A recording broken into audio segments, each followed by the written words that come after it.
In the dying days of France's monarchy, a queen once adorned in jewels and silks became the embodiment of everything the revolution despised. Her name, Marie Antoinette, had become a curse, her face plastered across pamphlets that mocked and vilified her. Once celebrated for her beauty and charm, she was now branded as the heartless face of royal excess, the woman who had supposedly said, "Let them eat cake," even though she never uttered those words. Her downfall was not merely a political execution, it was a symbolic cleansing, a way for a nation in chaos to destroy the past by destroying the woman who represented it.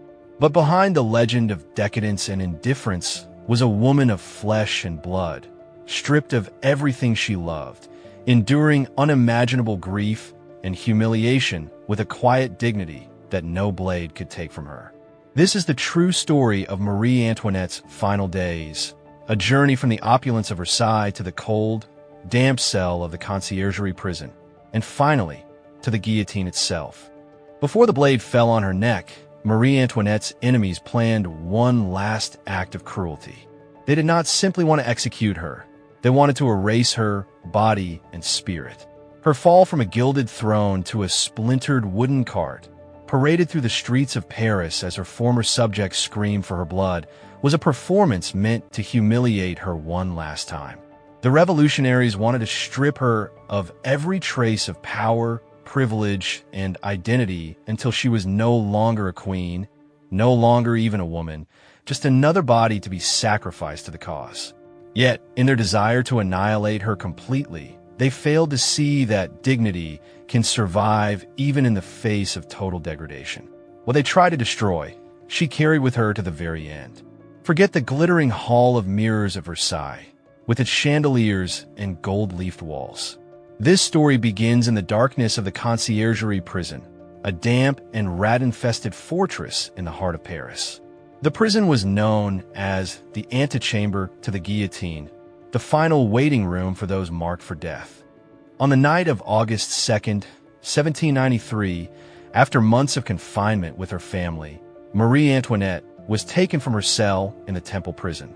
The guards tore her from the arms of her children and her sister-in-law, leaving behind her last ties to love and home. She was brought alone to the Conciergerie, where she would spend her final 76 days, not as a monarch, but as a numbered prisoner. The woman who had once commanded entire palaces was now known only as prisoner number 280. Her cell was small, dark, and suffocating. Moisture dripped constantly from the walls. The air smelled of mold, straw, and despair. A single straw mattress served as her bed, and a wooden chair stood beside it, worn down from years of use. Privacy had long ceased to exist. 2 guards were stationed in her cell day and night, watching her every movement with cold detachment. They watched as she ate the thin, tasteless prison food. They watched as she attempted to sleep through the endless night. They even watched as she struggled to change her clothes behind a flimsy screen, her dignity stripped away piece by piece.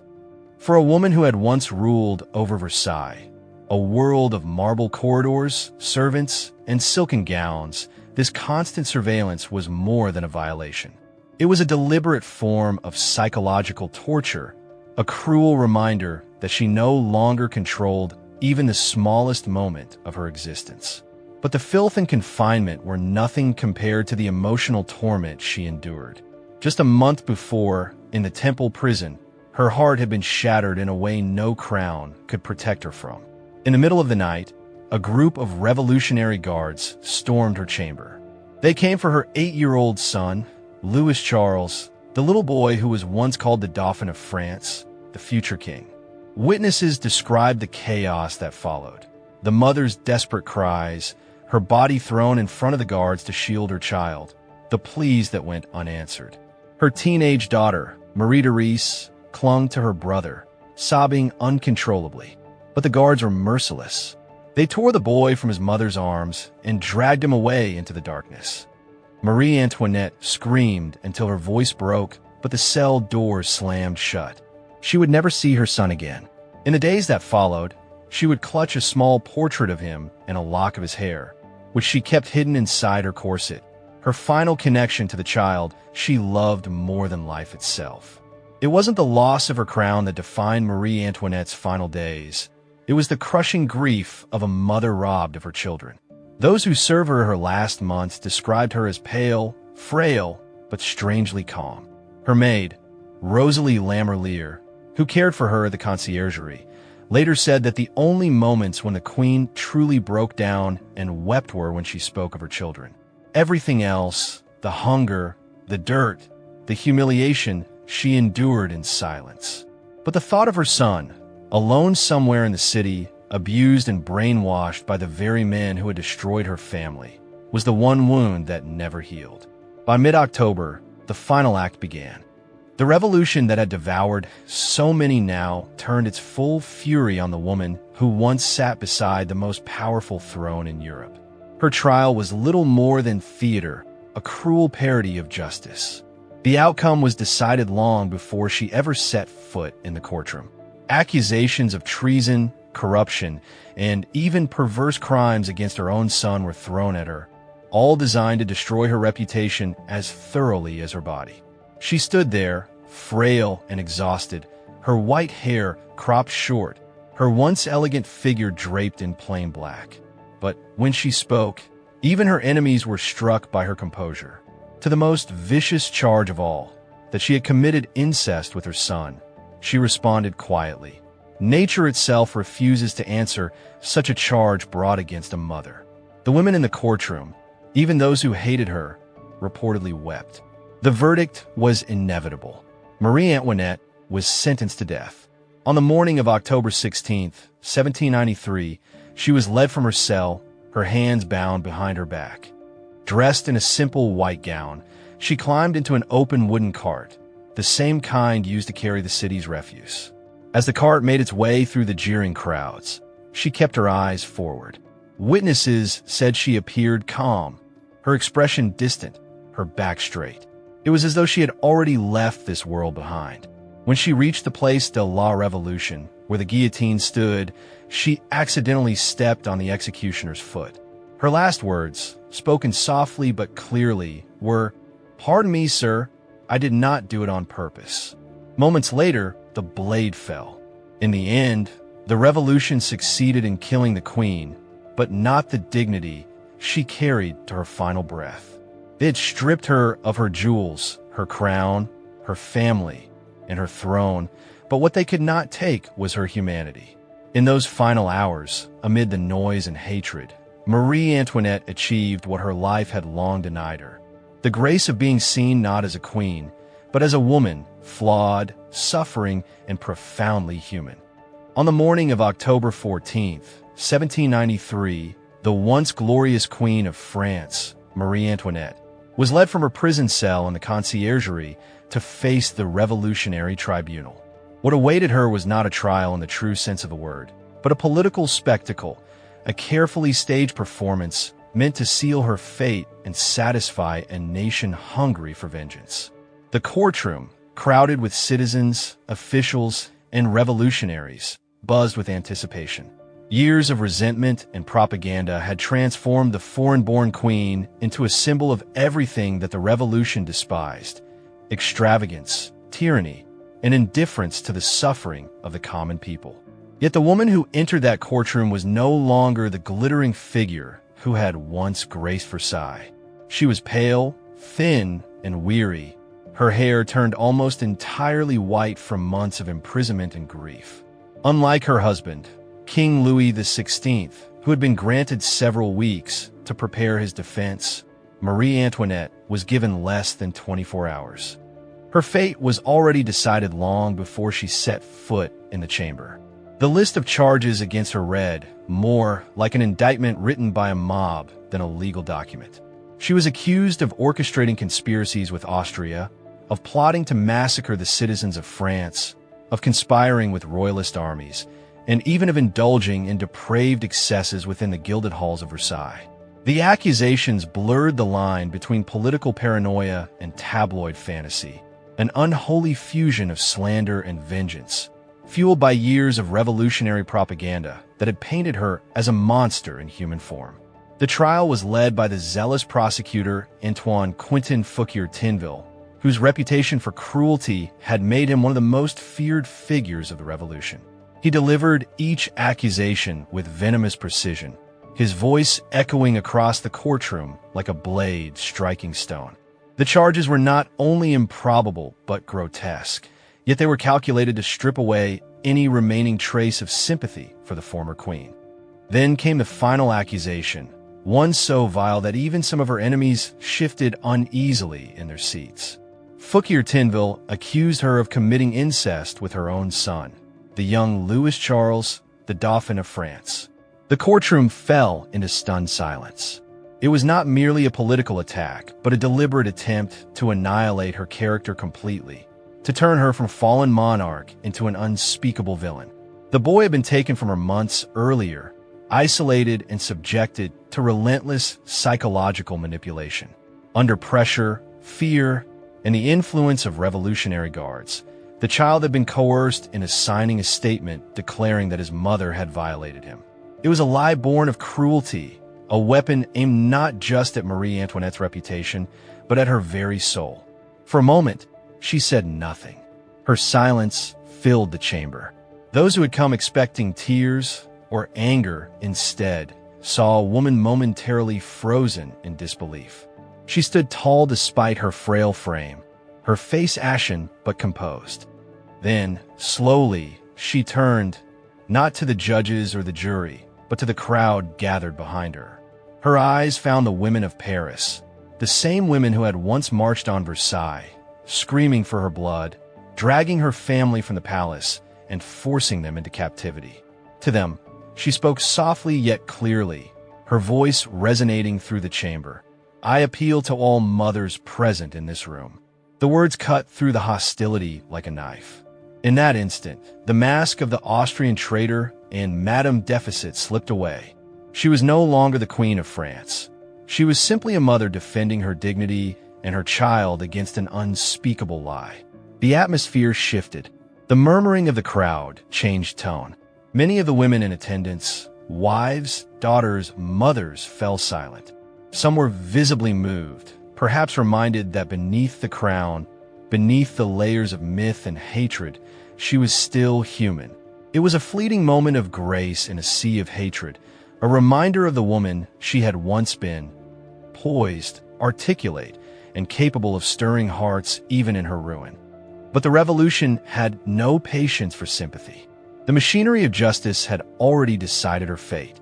After 2 days of proceedings, on October 16, 1793, the all-male jury declared her guilty of high treason. The sentence was inevitable, death by guillotine.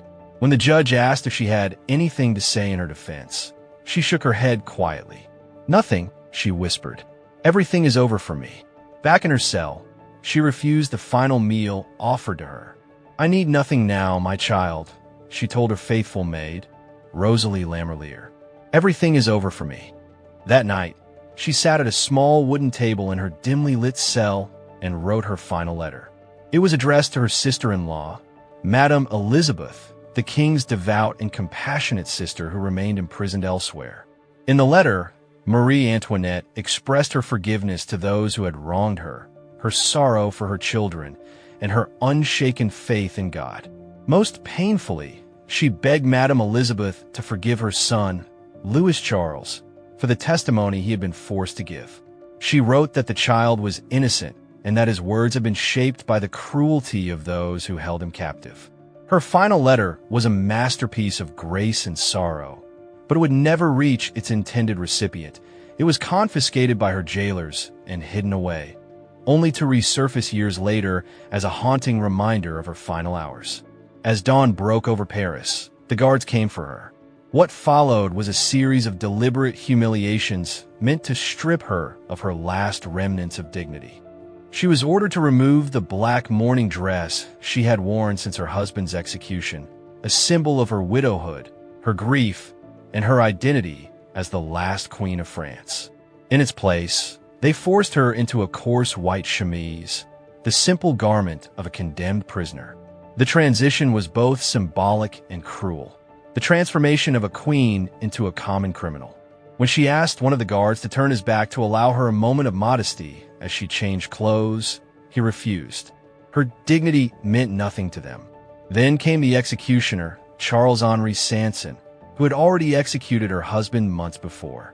His assistant seized a handful of her once beautiful hair that had turned gray and brittle from grief, and hacked it off with dull scissors. The act was both practical, to ensure the blade of the guillotine would not be obstructed, and deeply symbolic, a ritual stripping away of her femininity and former power. Her hands were then tied tightly behind her back. The ropes dug painfully into her skin, and when she protested softly, "They did not bind my husband's hands," her words were ignored. The cord were pulled tighter. Her composure did not falter.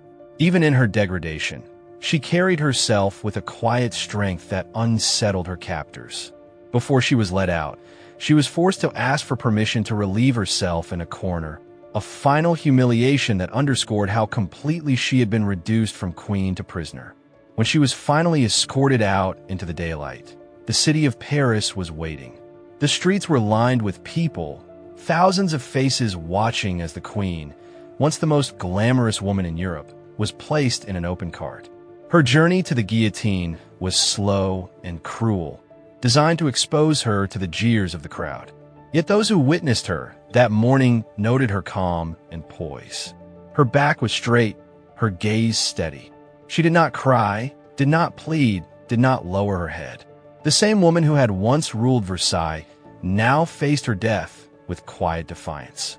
As the cart rattled across the cobblestones toward the Place de la Révolution, she passed the Tuileries Palace, the place where her family had been held captive after the fall of the monarchy. It was a cruel reminder of all that had been lost: her husband, her children, her throne, her life. But she did not look away. By the time she reached the scaffold, her expression was serene, almost peaceful. She climbed the steps to the guillotine unaided, her movements steady despite her restraints.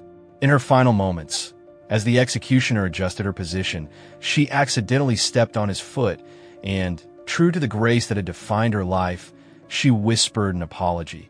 "Pardon me, sir, I did not do it on purpose." Seconds later, the blade fell. It was 12:15 p.m. The woman once called the Queen of France was gone. Marie Antoinette's death marked the symbolic end of the old monarchy, but her story did not fade. In the years that followed, her image would be re-examined, her humanity rediscovered beneath the layers of propaganda and hatred.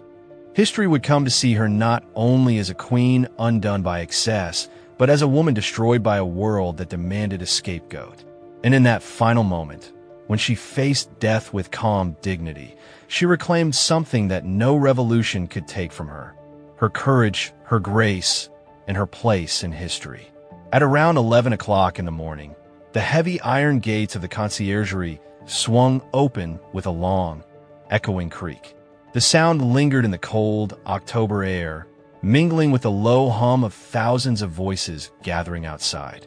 On this morning, Marie Antoinette, once the most powerful woman in France, would take her final journey through the streets of Paris. Her husband, King Louis XVI, had been granted the dignity of a closed carriage when he met his fate months earlier. Even in death, the revolution had shown him a trace of royal courtesy. But for the queen, there would be no such mercy. Waiting for her was a crude, open wooden cart, the same kind used to carry thieves, murderers, and the lowest of criminals. It was a deliberate humiliation, a final statement from the revolutionaries who sought to erase everything she represented. The guards bound her hands tightly behind her back, stripped her of her mourning veil, and forced her to climb aboard the cart. She wore a plain white gown, simple and stark, a haunting contrast to the lavish silks and jewels that had once symbolized her reign. Her hair had been crudely cut short to make room for the blade, and her face, though pale and drawn from months of imprisonment, still carried an unmistakable dignity. As she took her seat, the silence of the prison courtyard gave way to a roar from outside. The gates opened fully, and the cart lurched forward into the sea of Parisians. The journey to the Place de la Révolution took more than an hour. The streets were packed shoulder to shoulder, with thousands pressing forward for a glimpse of the fallen queen. Windows were crammed with faces. Rooftops sagged under the weight of onlookers. The crowd's hatred was palpable. They shouted obscenities, spat at her, hurled insults that echoed off the stone walls of the narrow streets. "Down with the Austrian! Death to the tyrant!" they cried. To many, she was not a person but a symbol, the embodiment of royal greed and excess, the Austrian woman who had brought misery to France. Yet through it all, Marie Antoinette sat upright, her back perfectly straight, her expression unreadable. Among the many who watched her pass was the revolutionary painter Jacques-Louis David. From a balcony, sketchbook in hand, he captured her likeness, the hollow cheeks, the tired eyes, and that unmistakable composure. His drawing would later become one of the most haunting visual records of that day.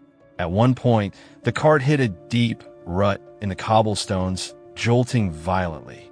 For a moment, it seemed she might fall, but she quickly steadied herself, lifting her chin slightly, as if to remind the world that even stripped of power, she would not be reduced to disgrace.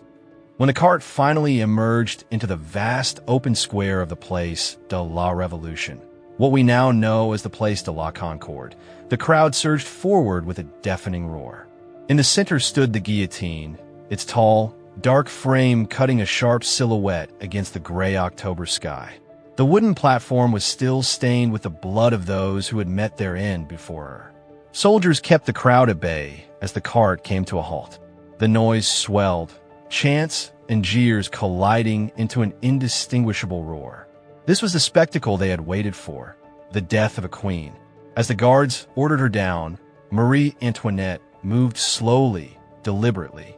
Witnesses later described her as composed, even graceful. She did not tremble, nor did she show any sign of fear. The executioner, Charles-Henri Sanson, stepped forward to help her climb the steps to the scaffold, but she refused his assistance. Every gesture she made carried meaning. Having been stripped of everything else, dignity was all she had left, and she clung to it fiercely. Step by step, she ascended the wooden stairs, her white dress rippling slightly in the cold wind. And then, at the top of the scaffold, a small moment occurred, so small, yet so deeply human that it would echo through history. As she turned to face the executioner, she accidentally stepped on his foot. All around her, the crowd was restless, eager for blood. But she turned to him, her voice calm and clear, and said softly, "Pardon me, sir, I did not mean to do it." Those would be her last words. No speeches, no proclamations, just a quiet apology to the man who was about to end her life. It was an extraordinary moment. After years of propaganda that painted her as cold, arrogant, and detached, this single act revealed something entirely different. In the face of unimaginable cruelty, she chose grace. Surrounded by hatred, she still showed kindness. It was a final act of defiance, not through anger or rebellion, but through humanity. The revolution could take her crown, her freedom, and her life, but it could not take the civility that defined her. At exactly 12:15 p.m., the blade fell. It was quick and final. Sanson's assistant lifted her severed head by its white hair and held it high for the crowd to see. A thunderous cheer erupted. "Vive la République!" The sound rolled through the square, drowning out everything else. For the revolutionaries, it was a victory. For history, it was a tragedy. Her body was unceremoniously loaded back onto the same wooden cart that had carried her to her death. It was taken to the Madeleine Cemetery, where it was tossed into an unmarked pit with the bodies of other executed prisoners. No coffin, no marker, no prayer, just a shallow grave and silence. Yet even in death, her story refused to fade. In the days that followed, rumors spread that a young wax sculptor named Marie Groscholz, later known as Madame Tussaud, had been summoned to make a death mask from the queen's severed head. Whether myth or truth, the tale only deepened the macabre fascination surrounding her final moments. 2 decades later, in 1815, the monarchy was restored under King Louis XVIII, brother of the late Louis XVI. One of his first royal decrees was to locate and recover the remains of his brother and sister-in-law. Their bodies were exhumed from their unmarked graves and reinterred with solemn ceremony in the Basilica of Saint Denis, the traditional resting place of French royalty. For the first time in more than 20 years, the Queen was granted the dignity denied to her in death. The French Revolution had set out to destroy everything she stood for: privilege, monarchy, and excess. They stripped her of her titles, her family, her power, and her dignity. But they failed to destroy her essence. In that final moment, with her quiet apology, Marie Antoinette transcended the hatred that surrounded her. She became something larger than a queen or a victim. She became a symbol of unbroken humanity in the face of brutality. They took her crown. They took her head. But they could not take her grace. Thank you for watching. If you want to hear more timeless stories from history, stories of courage, tragedy, and the unshakable strength of the human spirit, don't forget to like, subscribe, and join us again for the next chapter from the past.